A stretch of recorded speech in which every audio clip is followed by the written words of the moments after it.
Os pontos de Fernando Lima.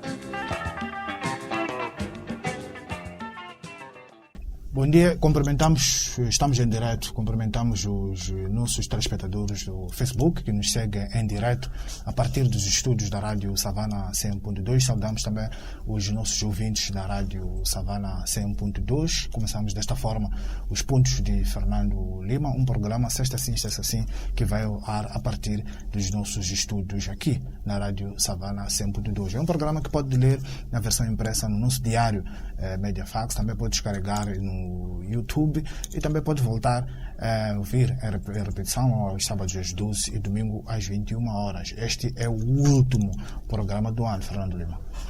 Exatamente, e cumprimos mais uma tarefa, não uma tarefa burocrática. Fazer de jornalismo e comentário não são tarefas burocráticas. Todas as semanas há novas coisas para falarmos, para abordarmos, há novos ângulos também para vermos nas várias componentes de que é a sociedade moçambicana, e muitas vezes saímos fora de portas para outros temas. Nomeadamente este ano tivemos as eleições nos Estados Unidos e o Covid, que, por exemplo, não é um tema nacional e é algo que afeta todo mundo e que nos une a todos, infelizmente, por se tratar de uma tragédia de contornos universais. Mas o ponto aqui é que estamos em mais um final do ano. Um tal ano que os políticos gostam muito de dizer que foi um ano atípico. Sim, foi muito atípico. Aliás, as nossas máscaras mostram quão atípico o ano tem sido, incluindo na qualidade das fotografias que temos publicado nos jornais, onde as personalidades públicas passaram a ser todas mascaradas, o que retira muita da qualidade da fotografia, que tem a ver com um determinado instantâneo, a maneira como as pessoas se expressam, e com a máscara esse fenómeno e essa beleza e a mágica da fotografia também desaparece, porque toda a questão do ritmo espacial desapareceu com a máscara. Portanto, em última análise, só se os nossos telespectadores nos captarem pelo brilhozinho nos olhos, que vão ver algo de particular, algo de especial que aguçou o nosso espírito, porque, para além disso, tudo está atrás de uma máscara, o que é horrível. E eu devo dizer que uma parte do cansaço deste ano também é esta impossibilidade de nos abraçarmos, de nos tocarmos, porque isto também faz parte de nós, e sem esta componente entre nós humanos, de pessoas que nos gostamos, com quem trabalhamos no dia a dia, os amigos que não vemos, também é um processo penoso. Começou por ser algo que aceitámos com facilidade, mas ao fim de quase um ano deste chamado distanciamento social, é muito, muito penoso nem podermos abraçar os nossos familiares, aqueles que nos são mais próximos, as crianças.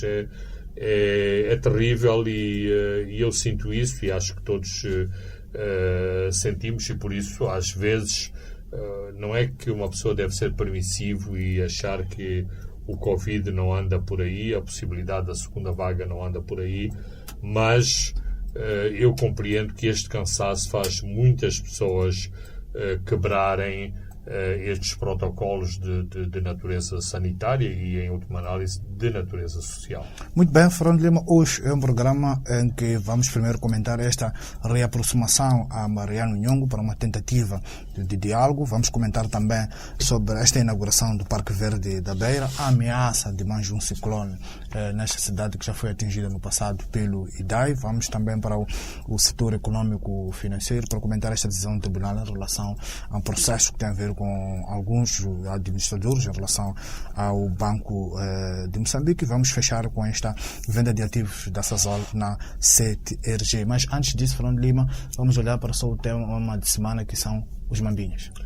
Ora aí está. Os Mambinhas fizeram manchete em todo lado, nas televisões, nos jornais, nas rádios. Isto mostra que todos temos necessidade destas notícias que fazem bem à nossa autoestima. E também porque esta vitória nos surpreendeu e também porque esta vitória é muito contra a corrente daquilo que é o estágio de desenvolvimento do nosso desporto. Portanto, em primeiro lugar, eu tenho que dizer, e é bom que isto fique claro, que isto não representa crescimento desportivo em Moçambique. Significa que houve um conjunto de fatores que se reuniram e que tornaram possível esta vitória. Não pode ser desqualificada a vitória desses jovens. É uma vitória justa, merecida. Não foram levados ao colo, não compraram árbitros, não houve uma conjugação astral que tornou os nossos jovens melhor que os outros. Não. Fomos melhores que as outras seleções, e isso é indiscutível. Agora, não corresponde a um avanço do desporto. É importante que se diga que esta seleção foi também um arranjo que foi feito com uma combinação de uma escola de formação chamada Black Bulls, com umas pitadinhas de talento vindo da Beira, mais concretamente do Ferroviário da Beira. Foi isto que foi a seleção, portanto, uma seleção que passou ao lado dos processos habituais de seleção de jovens e de escolha, escrutínio dos melhores de todo o país. Mas, repito, o mérito vai todo para estes jovens e foi uma boa prenda de fim do ano para todos os moçambicanos poderem saudar esta vitória do futebol e dos jovens de Moçambique. Isto também foi um exemplo de que com investimento podemos chegar longe. Absolutamente, porque não obstante ter dito o que disse, não posso, seria leviano, não reconhecer o trabalho que está a ser feito nesta academia privada, e os resultados estão à vista. Portanto, quando se investe em jovens, quando se acredita na capacidade da nossa juventude, do talento que os moçambicanos têm para jogar futebol. Agora, o talento tem que ser trabalhado. E hoje é assim que se faz, em todo o mundo. Portanto, estar à espera que saia um Eusébio ou um Matateu assim do nada, não é verdade. Por exemplo, Portugal é um país muito pequeno, mas está a exportar, passo o termo, futebolistas para todo o mundo. Porquê? Porque apostaram na formação, nas escolas com crianças. Portanto, começam a modelar as crianças a partir dos 6, 7 anos. A disciplina do futebol é uma disciplina idêntica à natação, à ginástica, ao judo, ao karaté, e portanto, estes escolheram o futebol, e o futebol é esse desporto de massas que atrai muito mais crianças que outros desportos, tipo hipismo, natação, ginástica, enfim, todos esses desportos que nos países desenvolvidos fazem parte das práticas habituais das crianças, que complementam a sua aprendizagem escolar. Fazer desporto, estar envolvido em artes tipo canto, dança, pintura, e o desporto faz parte dessas atividades. Espero ainda poder viver essa realidade em Moçambique, que neste momento acontece também, mas é só para os estratos mais favorecidos em termos económicos. Não é uma prática massiva. A escola pública, a educação pública ainda não pode oferecer isto aos moçambicanos. Mas precisamos de começar de algum lado, e a chave é essa: formação, os resultados estão aí. Muito bem, Fernando Lima, vamos comentar o nosso primeiro tema que elencamos para o programa de hoje, que é a aproximação, o diálogo com Mariano Nhongo. Mirko Manzoni, que é o representante pessoal do secretário-geral das Nações Unidas, já anunciou esforços de negociar com Nhongo e disse que está muito próximo. Mas antes é preciso lembrar que durante o informe o presidente anunciou que as forças de defesa e segurança vão apertar o cerco ao líder da junta militar, e também nesta terça-feira, no patenteamento aos oficiais da migração, eles foram detidos 3 importantes elementos de Nhongo, um cozinheiro e mais 2 cozinheiros mais um ADC. E também há indicações que nos chegam de que o Nhongo está cada vez mais cercado. Numa entrevista que o Nhongo dá ao Savana desta semana, manifestou prontidão para negociar. Até que ponto esta pressão, Fernando Lima, sobre Mariano Nhongo não o forçou a negociar? Bem, no meio disto tudo podiam ficar de fora os cozinheiros. Isto podia ser uma nota de rodapé para um jornal de mexericos, não para um comentário de chefe de Estado. Eu penso que aquilo que está a passar no centro do país corresponde a uma determinada leitura da natureza deste conflito e da qual já falámos aqui várias vezes, longamente, nomeadamente quando fazemos comparações entre o norte e o centro, do país.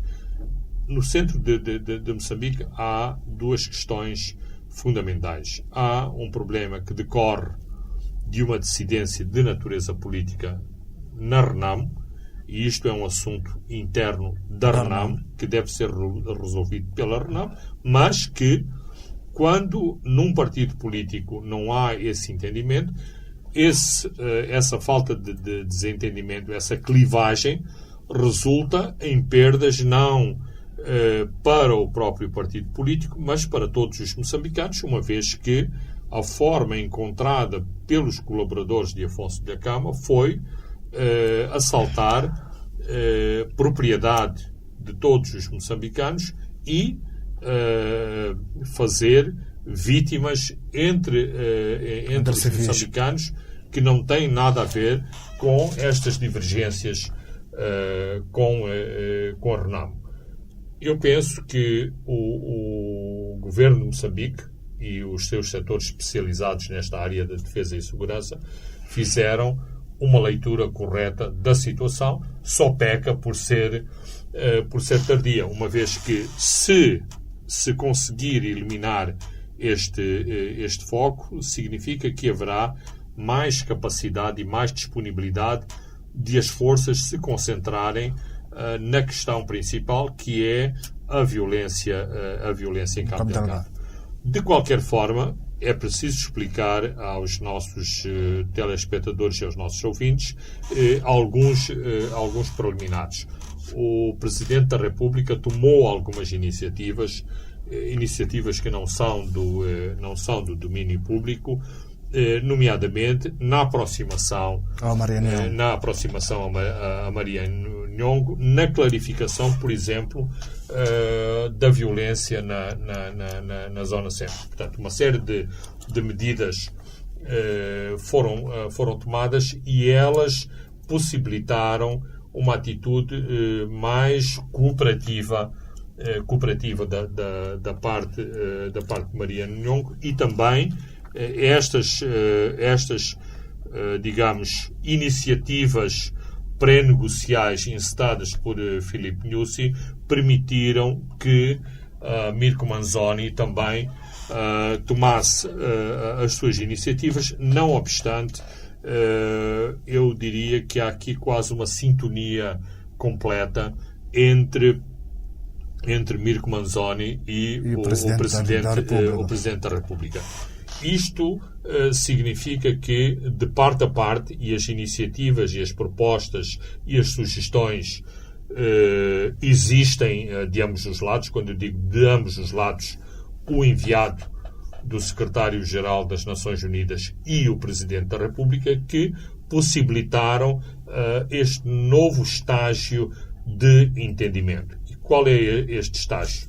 É exatamente separar as questões de natureza política que têm a ver com a RENAM e tratar com Mariano Nhongo, a questões militares. Digamos que uma forma de o enquadrar no próprio processo de DDR. Este é o estágio atual da situação, o que é, do meu ponto de vista, muito positivo. Mas, falando de Mariano Nhongo, pode, com esta prontidão, querer ganhar tempo. Está-se a sentir acossado. Lembramos que também não se compara Mariano Nhongo com Afonso Dhlakama, mas lembramos também que Afonso Dhlakama por várias vezes usou essa estratégia. Certo. É preciso, sim. A questão faz todo sentido. Afonso Dhlakama era um político-militar e um político-militar, sobretudo na sua faceta política, muito astuto. Então, ele conseguia essas nuances, o que é difícil vislumbrar em Mariano Nhongo. Mariano Nhongo é um operativo militar. Tudo que tem sido iniciativas de caráter político, digamos que está num estágio muito primitivo. É a minha opinião que, inclusive, algumas das suas iniciativas são, de algum modo, teleguiadas. Ou seja, eu penso que posso dizer com segurança que uma parte das sugestões de Mariano Nhongo, que ele assume, é bom que isto fique claro, ele assume essas iniciativas, mas são iniciativas, de algum modo, teleguiadas. Ou seja, Nhongo corresponde a um nível de insatisfação de determinados setores dentro da RENAM e que não tem nada a ver especificamente com este grupo de velhos combatentes que estão nas matas. Se o governo e se Mirko Manzoni conseguem separar, isolar estes dois fatores, é muito importante para a eliminação deste foco de tensão, mas o foco de tensão continuará a existir dentro da RENAM, mas isso são questões de natureza política. Todos os partidos têm os seus focos de tensão. A própria Frelimo, sabemos que tem os seus problemas internos e sabemos também quais são as causas desses problemas internos. A outra questão, sobretudo as questões de natureza militar, é um pouco aquilo que grosseiramente se diz a estratégia do pau e da cenoura, ou seja, aumenta-se a pressão militar sem ser provida de grande letalidade. Aliás, o episódio do ADC e dos dois cozinheiros mostra anedoticamente esse elemento, mas significa que se passou de uma atitude passiva em relação ao próprio conflito e à existência de forças que põem em causa a lei e ordem, para uma situação ativa em que as forças em presença têm que se defender, ou pelo menos psicologicamente estão a sentir-se acossadas. Agora, aí temos que ver se Mariano Nhongo tem capacidade de repostar, de dar uma resposta do ponto de vista bélico, do ponto de vista militar, ou cada vez que as Forças Armadas fazem uma maior pressão, isto revelará dificuldades do próprio grupo de Mariano Nhongo. Aliás, a própria deserção ou afastamento do comandante da base militar de Inhambane não foram boas notícias para João Machado. Vinha para aí que o João Machado, que é um dos principais rostos da junta. João Machado foi porta-voz dessa junta militar, aderiu ao DDR, deu algumas entrevistas, criticou algumas opções de Mariano Nhongo. Aí, nesse ponto, queria lhe perguntar, será que aqui não foi usada aquela estratégia angolana do tipo cooptar alguns importantes membros da junta para isolar o líder? Absolutamente, e é muito claro que houve esta iniciativa. Aliás, as ações pós-captura, e captura tem este sentido amplo da palavra captura, mostra, por exemplo, como os meios de propaganda governamental estão a utilizar este ativo. Agora, a questão, e aqui também é preciso abrir outro ângulo da análise, é a que corresponde a dissidência de Mariano Nhongo. Serão apenas os velhos combatentes ou haverá também um novo grupo de jovens que, por causa da situação do país, desemprego, instabilidade social, diferenças sociais, acha que assaltar carros, autocarros, caminhões na estrada pode ser um modo de vida. E isto é o tipo de perspectiva estratégica que o governo tem que ter. Não pode deixar que esta semente de marginalidade ativa, de gangsterismo, sob a capa de uma reivindicação política, tome conta do país. Agora é o centro, mas pode alastrar-se a outras partes do país. Então, é preciso estar atento a este fenómeno. Se de facto está-se aqui a lidar com um problema de fazer com que velhos combatentes vão para casa e tenham o chamado repouso dos guerreiros, ou há uma dissidência jovem e que encontrou na oportunidade proporcionada por Mariano Nhongo uma forma de vida, já que, e a expressão não é minha, não há nada a perder, ou seja, é bom ou é um modo de vida assaltar caminhões e autocarros. Só para fecharmos este assunto, vamos ainda nestas entrevistas praticamente de propaganda de João Machava. Há algum elemento de fundo que acho que o João Machava levanta. Ele diz que lá no interior os guerrilheiros, sobretudo alguns oficiais, ainda não perceberam muito bem esta coisa de DDR. Diz, por exemplo, há muitos oficiais que aderiram ao DDR, mas estão a ser desmobilizados como soldados rasos. O que é que João Machava está a pretender dizer aqui? Que é importante que cada um seja desmobilizado de acordo com a patente que tinha lá.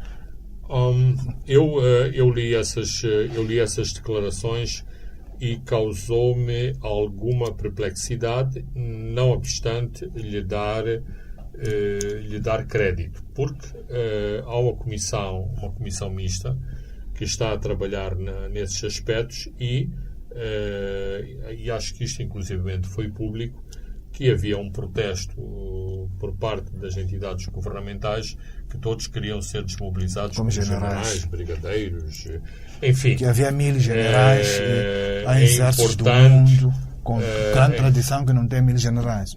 É importante desmobilizar, mas é importante desmobilizar da melhor forma possível. Aliás, o processo de desmobilização de 1992-1994, ou seja, que corresponde ao Acordo Geral de Paz, teve muito deste oportunismo de ambos os lados, das forças governamentais e da RENAM, de tentar desmobilizar com o posto ou a patente mais alta possível, para a pensão também ser maior. Mas estes aspectos estavam ou têm sido acautelados, a não ser que, e agora é uma especulação, João Machava se esteja a referir a aspectos pontuais onde esta informação não circulou. Mas a Comissão Mista trabalha nestes aspectos. A Comissão Mista integra pessoas da RENAM e pessoas da RENAM que conhecem os dossiês militares. Muito bem, Fernando Lima, agora vamos à Beira. Sábado foi inaugurado um dos maiores parques de infraestruturas verdes em África, localizado na cidade de Chiveve. É um empreendimento, Fernando Lima, que ocupa 45 mil metros quadrados. Este projeto foi financiado pelo Banco Mundial e também pelos fundos alemães da KfW, mas vimos o governo central a chamar tudo um protagonismo para si. É o orgulho beirense que está a ser ferido. É o orgulho beirense, mas antes de começar já a falar sobre isto, acho que devo esta ao Davis Simango, o presidente do Conselho Executivo da Beira, que quando ele começou a sua caminhada como edil da cidade, ele disse-me isto quase como uma profecia: não vou sair do meu posto enquanto não devolver o Chiveve à cidade. O que é que significava devolver o Chiveve à cidade? É que alguém do governo, em mandatos anteriores, ou com a superintendência dos assuntos da cidade, pura e simplesmente acabou com este braço de mar, porque o Chiveve não é um rio na verdadeira definição daquilo que é um rio, ou seja, o rio nasce num determinado sítio, corre e habitualmente desagoa no mar, porque também sabemos que há rios que não desagoam no mar. Mas o Chiveve, basicamente, é um rio, é um braço de mar, aliás, e espero não estar a dizer uma coisa grosseira, aqui na Zona Sul, na zona da Matola, o chamado Rio Matola também não é um rio, é um braço de mar que, em função das marés, tem um determinado percurso lá para Tchumene e para essas zonas. Portanto, o Chiveve cumpre uma função muito importante. A cidade da Beira foi erigida em estacaria. O facto de a água do mar entrar pela cidade adentro umedece a estacaria, portanto, as fundações dos primeiros edifícios da cidade, e mantém essa estrutura funcional. Por outro lado, o fluxo da maré alta, maré baixa, permite que, ao a água entrar pela cidade, retira, digamos, os dejetos que a cidade produz e devolve-os ao mar. Claro que isto, em termos ambientais, não está dentro do politicamente correto, mas é esta a função: maré alta, maré baixa, a água vai buscar esses dejetos, leva-os para o mar e mantém limpa uma parte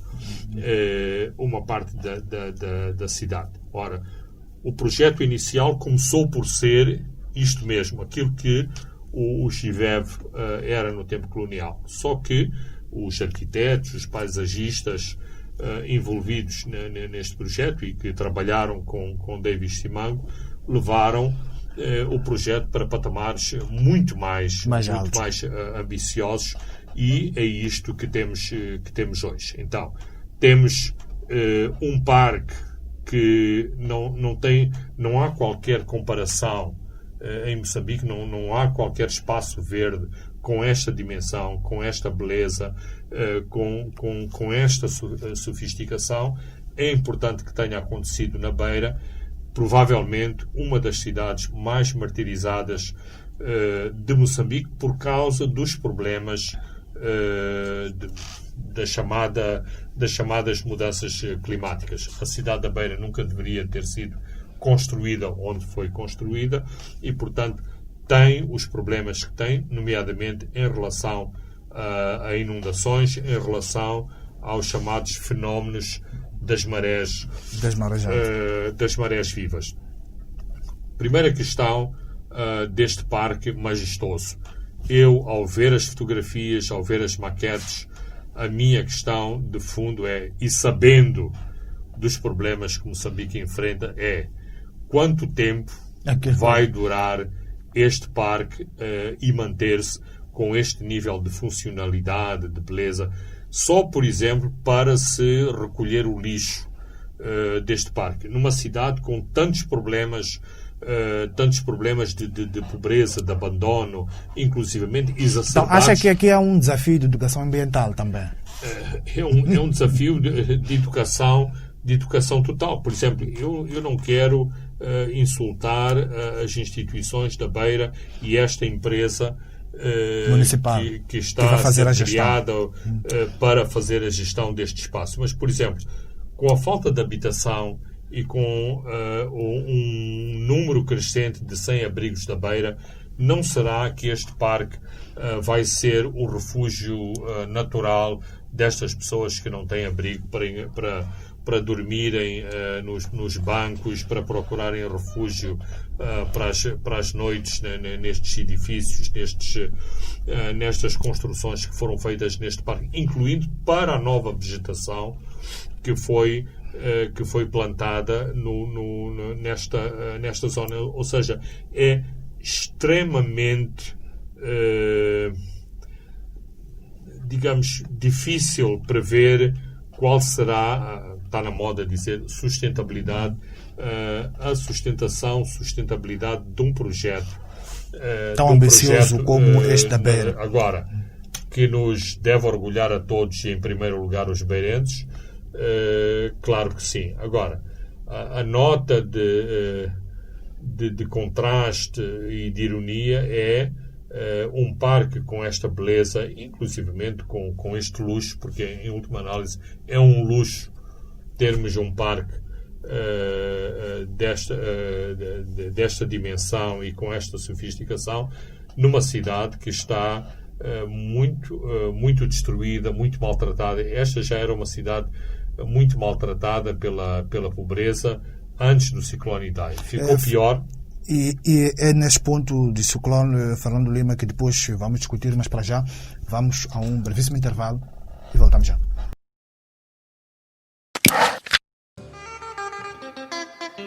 Os pontos de Fernando Lima.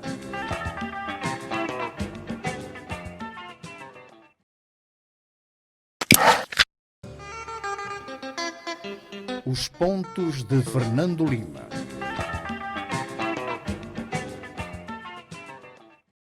Caros ouvintes e telespectadores, estamos de volta à segunda e à última parte dos pontos de Fernando Lima. Estávamos a falar sobre este parque da Beira e Fernando Lima parávamos quando falava um pouco dos ciclones.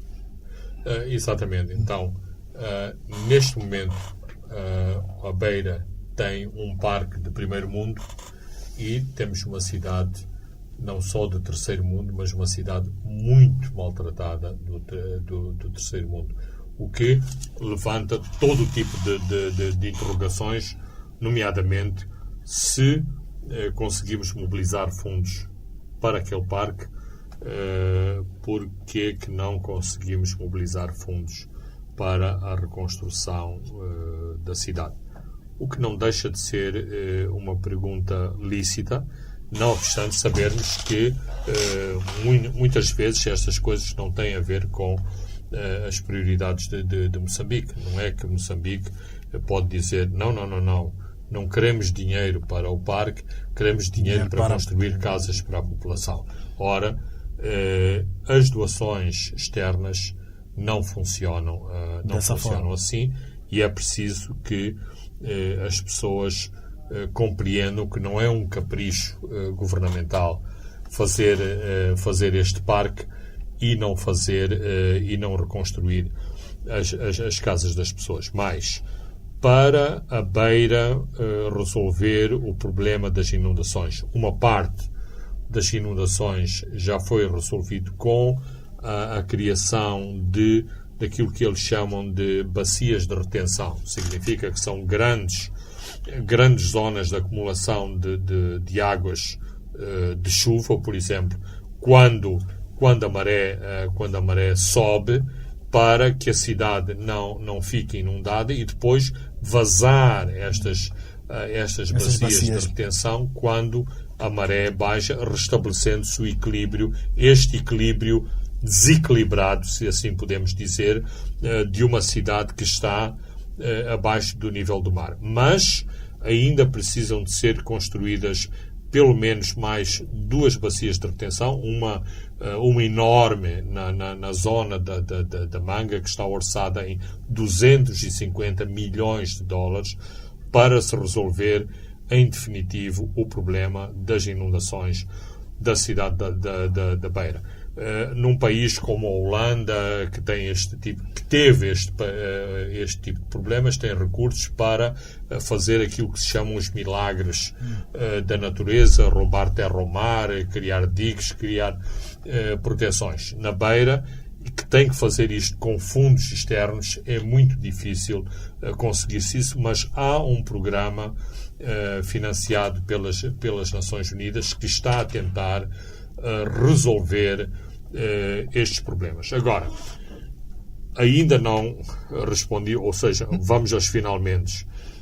Aqui foi colocada uma questão, digamos, de oportunismo político em relação ao Parque da Beira. Que não haja dúvidas que toda a iniciativa em relação ao Chivev corresponde a uma iniciativa de Davis Simango. Não há dúvidas. Que quem mobilizou os primeiros fundos para este projeto foi Davis Simango. Não há dúvidas. Só para enfatizar as disputas entre o Governo Central e a Câmara, o Conselho Executivo da cidade da Beira, uma placa que inaugurava o desaguadouro do Chivev foi alterada 3 vezes. 3 vezes, porque havia uma disputa se era o presidente que inaugurava, se era a governadora da Beira que inaugurava, se era o ministro das Obras Públicas. Num determinado momento, uma mesma placa foi gravada no sentido, no seu reverso, porque a placa, no seu sentido inicial, já não fazia sentido. Num determinado momento, o Presidente da República indispôs-se com estas disputas, foram para a Beira o embaixador da Alemanha e voltaram, como se costuma dizer, de mãos a abanar, porque a inauguração não aconteceu por causa dessas desavenças. Também, se estamos recordados, no dia da inauguração havia uma claque do Partido Frelimo, havia uma claque de Davis Simango, e a única intervenção que não foi acolhida com gritos e batuques foi a intervenção do embaixador da Alemanha, que era o doador principal deste projeto. Portanto, é verdade sim que há fundos que foram mobilizados pelo Governo Central, não há dúvida sobre isso, mas me parece que é um pouco excessivo o protagonismo do Governo Central em relação a este projeto, que é essencialmente um projeto da cidade da Beira e que mobilizou as pessoas e as entidades responsáveis da cidade da Beira para o levar à frente, e são essas pessoas que têm que ser elogiadas e são essas pessoas que têm que estar digamos, são as figuras centrais desta fotografia, deste grande acontecimento que foi o lançamento do Parque Verde da cidade da Beira. E é antigo esta tentativa de protagonismo do Governo Central em relação à cidade da Beira. Uma cidade indomável, falando. Completamente. Aliás, qualquer pessoa que se mostre rebelde ou que não esteja de bem com as autoridades do dia, habitualmente é chamado de beirense. Portanto, estamos habituados a essa situação e os beirenses estão habituados a esta situação. Basta dizer que quem atirou a pedra ao charco na questão dos raptos foi um grupo de empresários da Beira que tentou ser, por sua vez, apedrejado porque tomaram a iniciativa de protestar contra os raptos, o que mostra como os beirenses têm esta sua própria idiosincrasia dentro do nosso panorama nacional. E antes de sairmos da Beira, vamos olhar para esta ameaça desta depressão tropical, depois do Idai, que ameaça de novo a Beira. A acontecer seria um duro golpe. Será um duro golpe, mas eu aqui estou com os nossos serviços meteorológicos que têm prestado um não tão bom serviço aos moçambicanos, porque eu já não sei quando chove ou quando não chove, seguindo as instruções dos serviços meteorológicos, o que nos leva àquele conto infantil do Joãozinho que ficava sempre na sua janela a dizer que havia o incêndio, e no dia que veio o incêndio ninguém lhe veio acudir, porque as pessoas já estavam cansadas de ouvir tantos alarmes sobre incêndios. Assim, os nossos serviços meteorológicos têm que explicar melhor ao público se têm ou não têm quadros qualificados para fazerem os prognósticos meteorológicos e se fazem a utilização das melhores técnicas e dos melhores instrumentos de análise e previsão meteorológica para que os moçambicanos tenham confiança. Por exemplo, toda esta primeira fase do período de chuvas em Moçambique foi prometida chuvas acima do normal para a zona sul de Moçambique. Ora, estamos numa carestia de água, de chuva aqui no sul, terrível. E, portanto, a questão é assim, não é culpa dos serviços meteorológicos que não fazem chover, mas pelo menos devemos ter dos serviços meteorológicos uma explicação. O que é que se passou?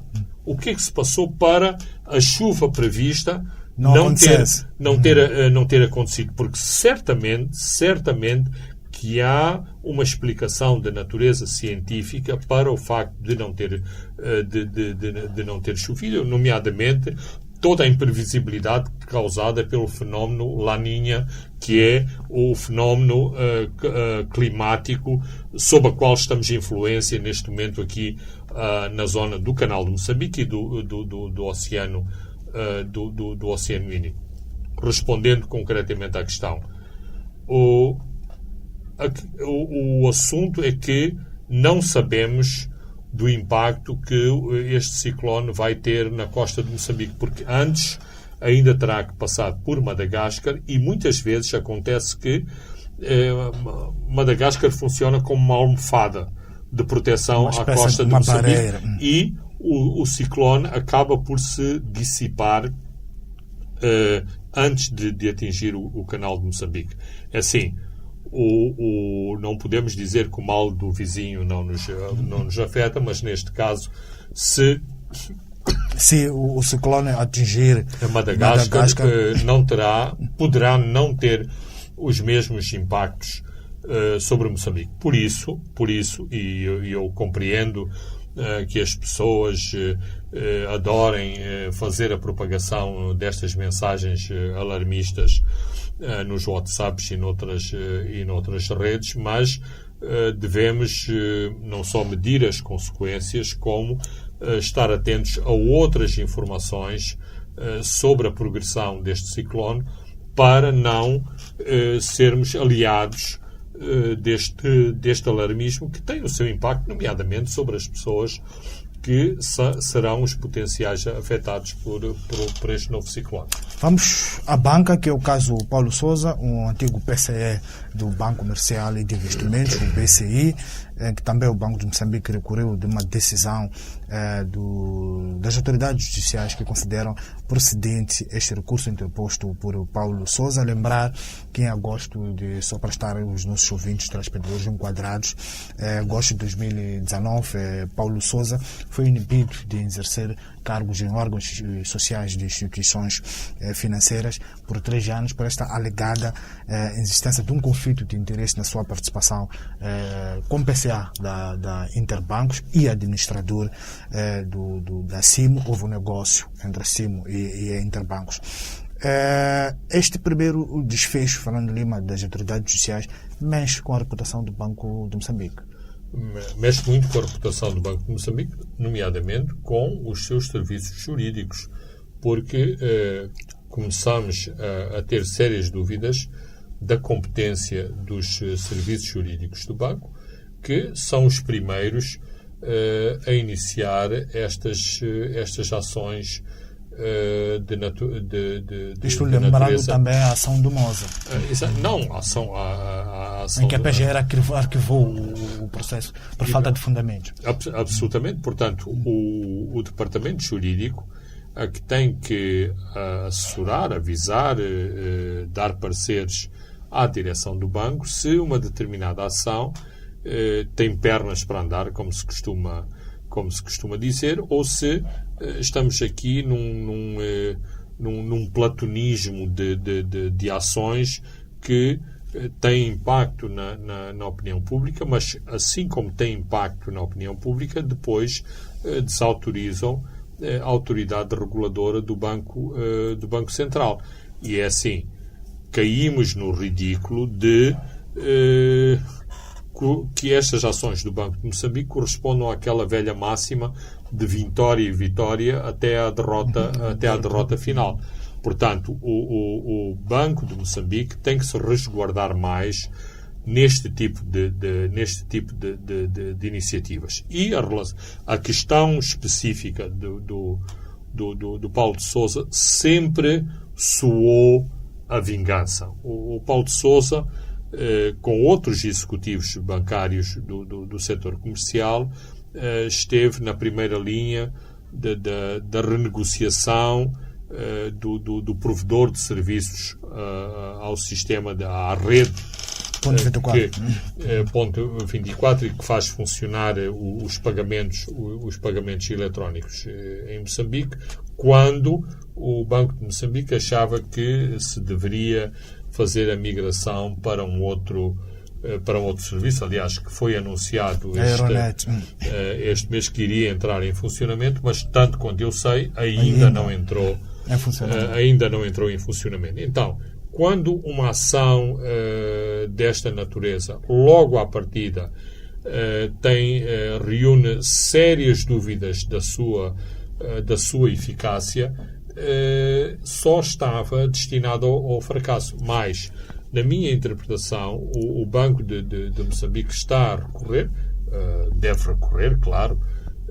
Todos nós devemos apresentar recursos nas ações que nos são movidas, sobretudo quando achamos que somos injustiçados. Não há nada de errado no recurso, só para lembrar um pouco, Fernando Lima, a segunda sentença que o Savana teve acesso, a sentença do tribunal, o que move o Banco de Moçambique para tentar argumentar que houve um conflito de interesse é que há uma ata que foi assinada por Paulo Sousa nessa reunião, que decidiu pela venda de Intercampos acima no dia 31. Mas há testemunhas que foram roladas pelo tribunal que argumentaram que Paulo Sousa, naquele dia, estava a dirigir uma reunião do Conselho de Administração do BC. Logo não podia ter estado nesta reunião, que tomou esta decisão e que levou o Banco de Moçambique a entender que houve um conflito de interesse. Só que há uma ata que Paulo Sousa assina sem estar do lado. E a sentença define a ata deve refletir o que aconteceu nesta reunião. Daí o tribunal entendeu que não há espaço para a responsabilização de Paulo Sousa. A minha questão é, a pessoa já não assinar a ata sem ter estado lá? Bem, acontece e muitas vezes, digamos,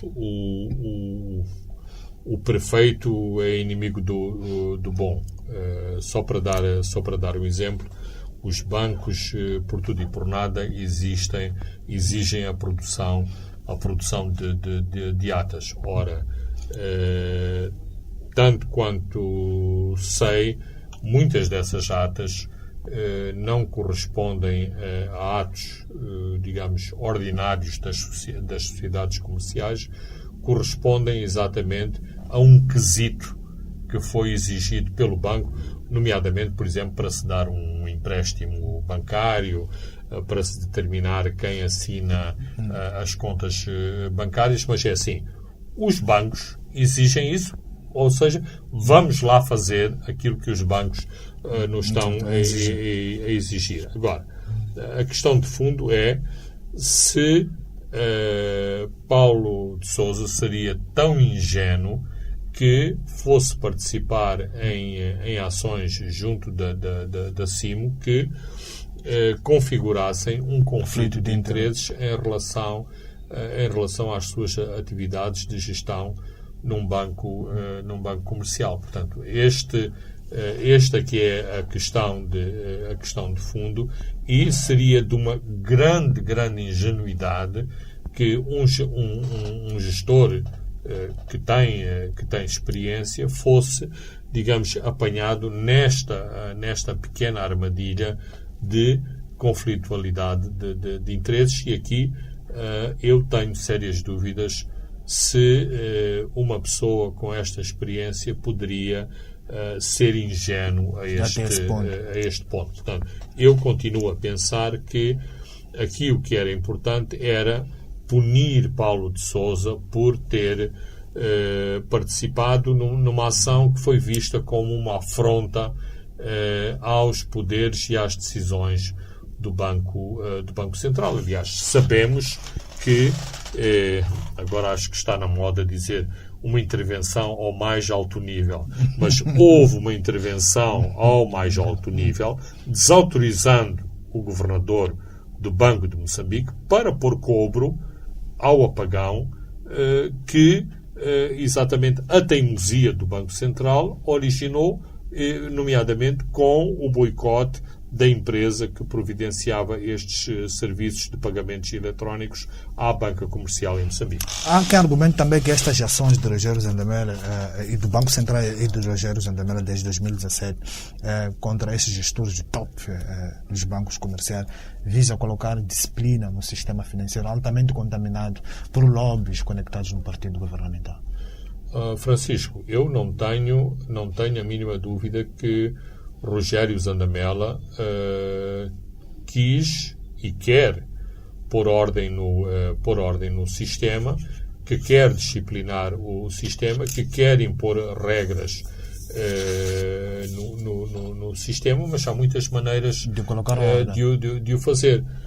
Eu, por exemplo, estive ontem numa reunião de top de um banco da praça e não saí bem disposto dessa reunião, porque na maior parte das intervenções dos executivos desse banco foi sempre expresso este receio, medo em relação ao Banco Central. Ora, um executivo de um banco de topo deve ter medo do Banco Central. O Banco Central gera as suas relações, estabelece a sua função de regulador por força do medo, e isto está errado. Deve haver uma relação de cooperação. O Banco de Moçambique, sim, deve fazer cumprir as normas, deve impor disciplina no mercado financeiro. Compreendo o objetivo do governador, mas o governador não gera o sistema pelo terror, pelo medo. Não obstante, por exemplo, não estamos aqui a falar de coisas muito graves que são as questões de lavagem de dinheiro, onde Moçambique, infelizmente, está num ranking muito alto em relação a ser um país muito exposto à lavagem de dinheiro, e é função do Banco Central tentar travar esta espiral. Agora, no meio deste combate à lavagem, depois o cidadão que tem meia dúzia de meticais no banco, cada vez que faz uma transação, é um potencial lavador de dinheiro. Porquê? Porque o Banco Central está a fazer esta luta. Por exemplo, a maior parte dos bancos do nosso sistema comercial foi abrangido por multas draconianas por determinadas infrações. Tinham direito a recorrer. Mas, dizem-me muitos desses executivos, nós não recorremos porque não queremos ficar mal na fotografia e não queremos, digamos, incitar mais ódios e raivas por parte do governador do Banco de Moçambique contra nós. Portanto, como se costuma dizer na gíria, pagamos e calamos. E não se contestou. E bem hajam aqueles executivos, nomeadamente os executivos do Mosabank, que contestaram as ações e, portanto, foram inibados em tribunal, como no passado uma série de executivos também contestaram determinados despachos do Ministério do Trabalho que tinham os poderes de expultar executivos estrangeiros que operavam no mercado moçambicano sem sequer poderem fazer o contraditório em relação à ação que determinou a sua expulsão do território moçambicano, o que acarretou depois embaraços a posteriori, porque determinadas empresas e determinados executivos contestaram em tribunal essas decisões do Ministério do Trabalho e ganharam nas suas contestações. 3 minutos, vamos fechar com este anúncio da Sasol de venda dos seus ativos na Central Térmica de Ressano Garcia, aqui bem pertinho, Moamba. Estes ativos para serem vendidos à nigeriana Azura Power Limited por 145 milhões de dólares. A Sasol detém 49% na CTRG contra 51% da eletricidade de Moçambique. Sasol também está em dificuldades financeiras, mas diz que isto faz parte da sua estratégia de desinvestimento. Fernando Lima, vender a Azura é valioso? É valioso, é uma notícia importante para o mercado moçambicano. Significa que continua a haver ativos apetecíveis em Moçambique, mas isto não deixa de ser uma notícia agridoce, porque é uma venda de ativos, mas que corresponde a uma situação de dificuldades de investimentos externos da Sasol. Ou seja, a Sasol, para cobrir determinados investimentos que são considerados problemáticos nos Estados Unidos, tem que se desfazer de uma série de ativos. E em Moçambique já está programada a venda de um outro ativo, que é a sua participação no pipeline entre Temane e África do Sul, onde o grupo Gigajoule e a Total são potenciais compradores. A Sasol diz que mantém o seu comprometimento em relação à central térmica de Temane. São boas notícias, mas não devem deixar de preocupar os moçambicanos sobre a capacidade, o músculo financeiro que a Sasol tem para financiar este investimento. Outra má notícia em relação à central de Ressano Garcia. A EDM, que é acionista neste projeto, aparentemente tem muitas faturas por pagar da energia que consome, porque é o único cliente desta central em Ressano Garcia. E depois este negócio, essa transição, ainda espera da renúncia deste direito de preferência da EDM. A EDM está em crise, vai haver claramente um novo objeto. Claro, Francisco, estas coisas é da praxe dizerem-se, mas tudo foi negociado por antecipação. Não espero que o grupo nigeriano, e é bom salientar, um grupo nigeriano a comprar uma central térmica, uma central energética em Moçambique. Muito bem, Fernando Lima, chegamos ao fim do último programa deste ano 2020, onde comentamos esta reaproximação a Mariano Nhongo. Olhamos também para esta decisão do Tribunal em relação ao caso do PCE, ex-PCE do BCE, Paulo Sousa, neste conflito que tem com o Banco de Moçambique. Comentamos também este negócio da Sasol, que quer vender ou anunciou a venda dos seus ativos na CTRG. Eu sou Francisco Carmona, André dos Santos e Leque Vilanculos encarregaram-se da parte técnica.